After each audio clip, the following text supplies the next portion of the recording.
आज की हमारी कहानी का नाम है सेवड़ी रोटियां और जले आलू, जिसको लिखा है हरि भटनागर ने। तो बिना किसी देरी के कहानी शुरू करते हैं। खुशी के उस क्षण को दर्ज कर पाना बहुत ही मुश्किल है। बस इन्हीं शब्दों में कहा जा सकता है कि जब नगीना सेठ के यहाँ से शादी का खाना बतौर बहाना भेजा गया, तो वह उन चीज़ों को देखकर इतना खुश हुई कि उसके मुंह में पानी आ गया। खाना क्या, तरह तरह की चीज़ें थी। पूड़ी, कचौड़ी, खस्ता कचौड़ी, 4-5 तरह की सब्जियां, रायता, बूंदी, काले जाम वगैरह वगैरह। उसने जल्दी जल्दी उन चीज़ों को समेटा और कमरे के उस कोने में, जिसे रसोई कहा जा सकता है क्योंकि इस जगह पर खाना बनता है, रखा। रखते रखते उसने एक बार फिर उन चीज़ों को गौर से देखा जो तरह तरह की खुशबू बिखेर रही थी। उसकी आंखें फैली की फैली रह गई। जाहिर है कि उसके मुंह में फिर पानी आ गया, लेकिन उसने अपने आप को संभाला। हालांकि वह सोच चुकी थी कि उन चीज़ों को चख जरूर लेगी। उसने बच्चे को भी कुछ नहीं दिया। वह जिद कर बैठा। उसने उसे समझाया कि बाबू के आने पर देगी। वह ठनक गया, जमीन पर लौट गया। उसने उसकी परवाह नहीं की। जिस धुन के हवाले वह हो गई थी, उसमें बहते हुए उसने एक बार फिर सोचा कि जब आदमी आएगा तो चौंक जाएगा। साफ सुथरा घर और स्वादिष्ट भोजन देखकर तो बहरा जाएगा। यह सोचते सोचते उसने झाड़ू उठाई और कमरा झाड़ने लग गई। बहुत छोटा कमरा था, 10 फीट लंबा, 10 फीट चौड़ा और करीब करीब 8 फीट ऊंचा। लेकिन उसमें ना लंबाई दिखती थी, न चौड़ाई और न ही ऊंचाई। अगड़म बगड़म चीजों ने जगह को लील लिया था। 2 खाटें थी जिनकी बाद झूलती हुई जमीन को छू रही थी। खाटों के ऊपर यानी सिर पर रजाई, कथरी, कंबल लटक रहे थे। खाटों के बाजू से रसोई शुरू होती थी। सैकड़ों डिब्बे डिब्बियों, साबुत, टूटे फूटे और जंग खाए का हुजूम शुरू होता था। चूल्हे के आगे राख और कोयले का ढेर था। चूल्हे पर जली अधजली लकड़ियां रखी थी। खाना बन चुकने के बाद चूल्हे पर लकड़ियां इसलिए रख दी जाती थी कि गीली लकड़ियां सूख जाए। चूल्हे के सामने वाले कोने पर मोरी थी, जिसमें कीचड़ काई बड़ा सा मुंह बाए थी। मोरी के मुहाने पर 8-10 ईंटें जमाई गई थी, जो करीब करीब पानी कीचड़ में आधी डूबी हुई थी। मोरी के ऊपर ताण में अलम गलम चीजें यानी 4-6 चेले, 15-20 कंडे, टूटे छाते, जर्जर रजाइयाँ, ईंटें पर थे।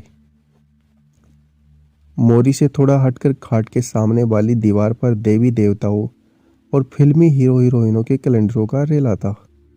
दीवार कहीं से नजर नहीं आती थी। लगता था कैलेंडर की दीवार है। दुए और सीलन से कैलेंडरों का असली रंग रूप दब मिट सा रहा था।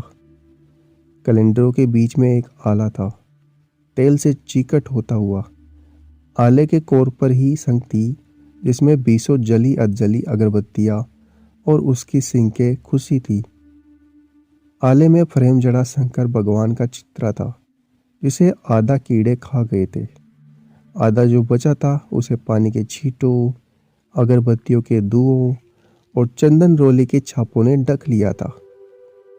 दरवाजे पर बच्चे का झूला था, जिसकी डोरियां गांठदार थी। वह कमरा झाड़ती जा रही थी और कूड़ा दर कूड़ा निकलता जा रहा था। खाट के नीचे कूड़ा, डिब्बे डिब्बियों पर कूड़ा, मोरी पर कूड़ा, किवाड़ के नीचे कूड़ा। वह हैरान रह गई कि घर में इतना कूड़ा आखिर आया कहाँ से। और वास्तव में घर में जैसे कूड़े के अलावा कुछ था ही नहीं। ओढ़ने, बिछोने, खाट, बर्तन बांडे सब कूड़ा हो रहे थे। कूड़े करकट को झाड़कर निकाला जा सकता है, इन सामानों को कैसे निकाला जाए? नहीं, इन सामानों को वह नहीं फेंक सकती।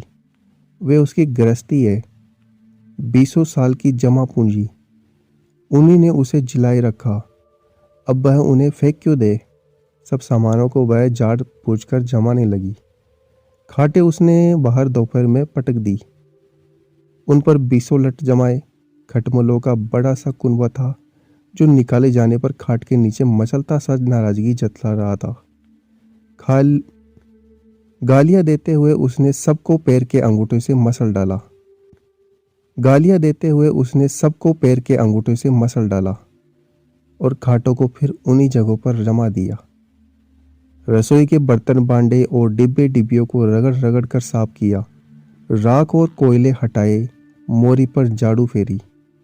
दीवार के कैलेंडरों और आले के भगवान जी को उसने नहीं छुआ। लग रहा था कि उसने छुआ तो सब कुछ ढह जाएगा और फिर दीवार को ढकने के लिए कुछ चाहिए। कहाँ से लाएगी वह कैलेंडर? फिर ये कैलेंडर उसके अपने आदमी की पसंद है। इन सब को देखकर थकान में टूटे होने के बाद भी कभी कभी वह बदमाशी से मुस्कुराता है, अजीब तरह की सिस्कारियाँ बढ़ता है और उसे कैलेंडर की हीरोइन कह बैठता है। प्यार करता है, चूमता है। ऐसा ना हो कि कैलेंडरों को हटाते ही वह आदमी के दिल से हटा दी जाए।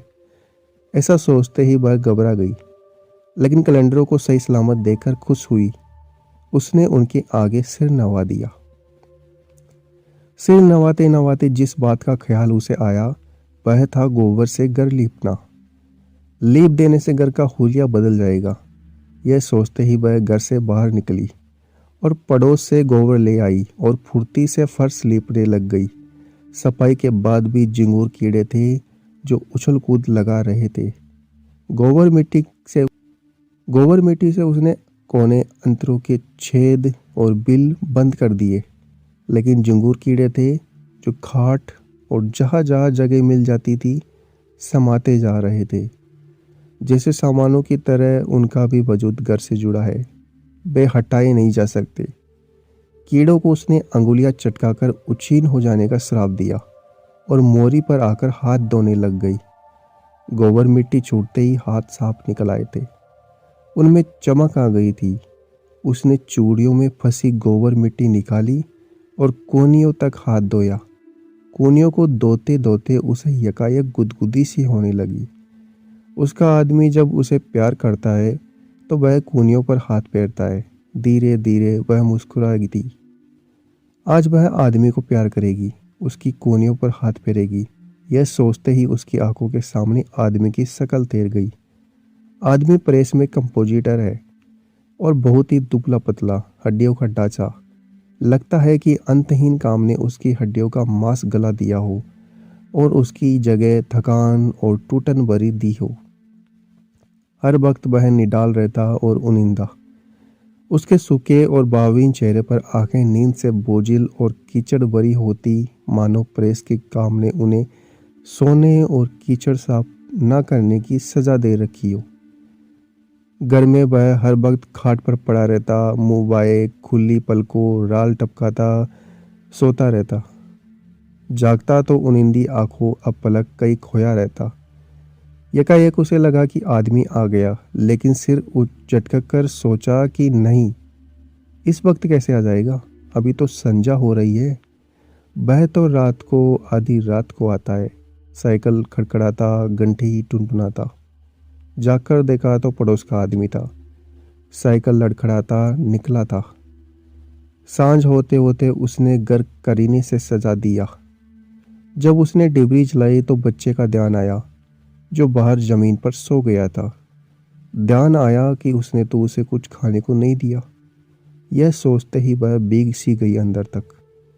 उसने बच्चे को उठाया और उस पर चुम्बनों की बारिश कर दी और रुआसी हो गई।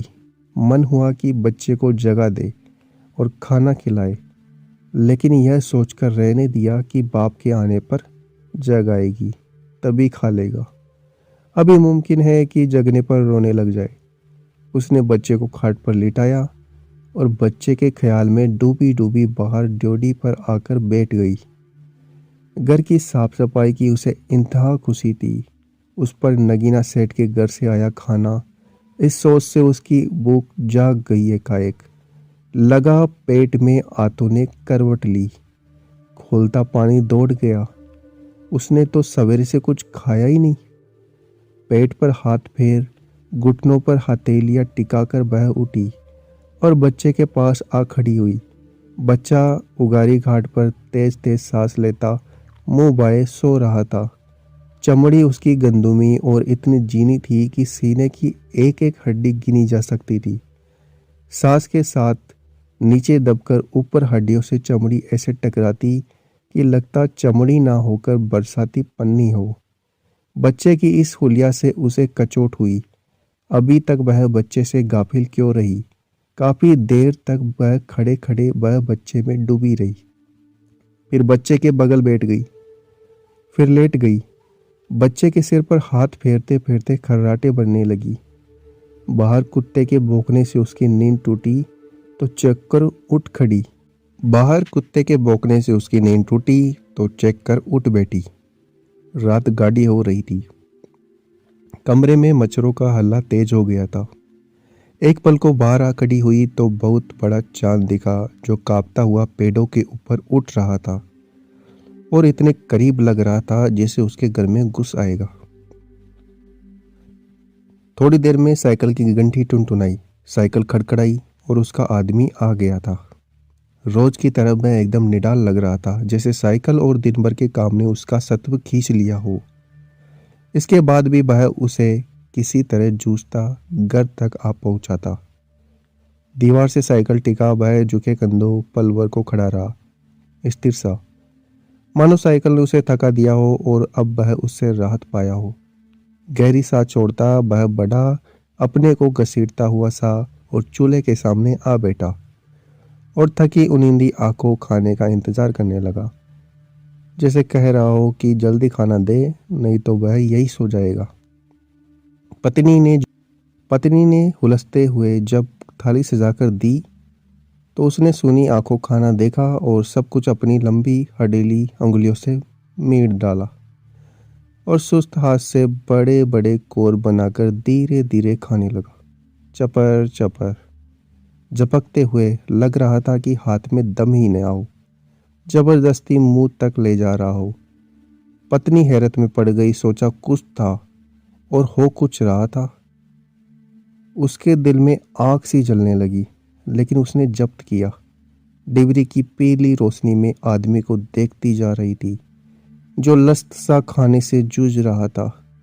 आंखें बंद थी, हाथ था जो मशीनी तौर से मुंह तक जाता और मुंह था जो हाथ के आते ही मशीनी तौर से खुल जाता था।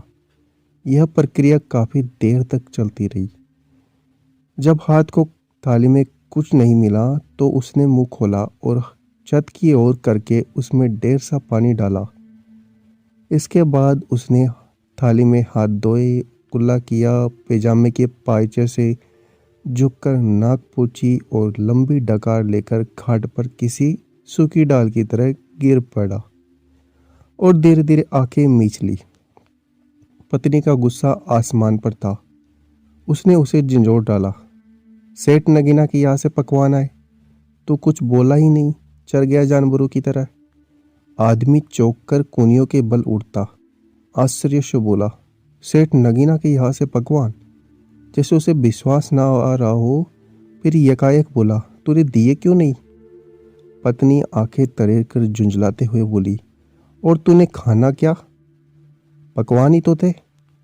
आदमी ने कोनियों पर ढीली छोड़ दी। मुर्दार आवाज में कहा, मुझे तो ऐसा कुछ नहीं लगा। उसने बुरा सा मुंह बनाया। सेवड़ी रोटियां और जले आलू के सिवा। औरत का दिल बैठ गया। उसने मत्था पीट लिया और रो पड़ी। तो दोस्तों, ये थी हमारी आज की कहानी। आपको कैसी लगी हमें कमेंट बॉक्स में ज़रूर बताइए। Till then, see you in the next video. Bye.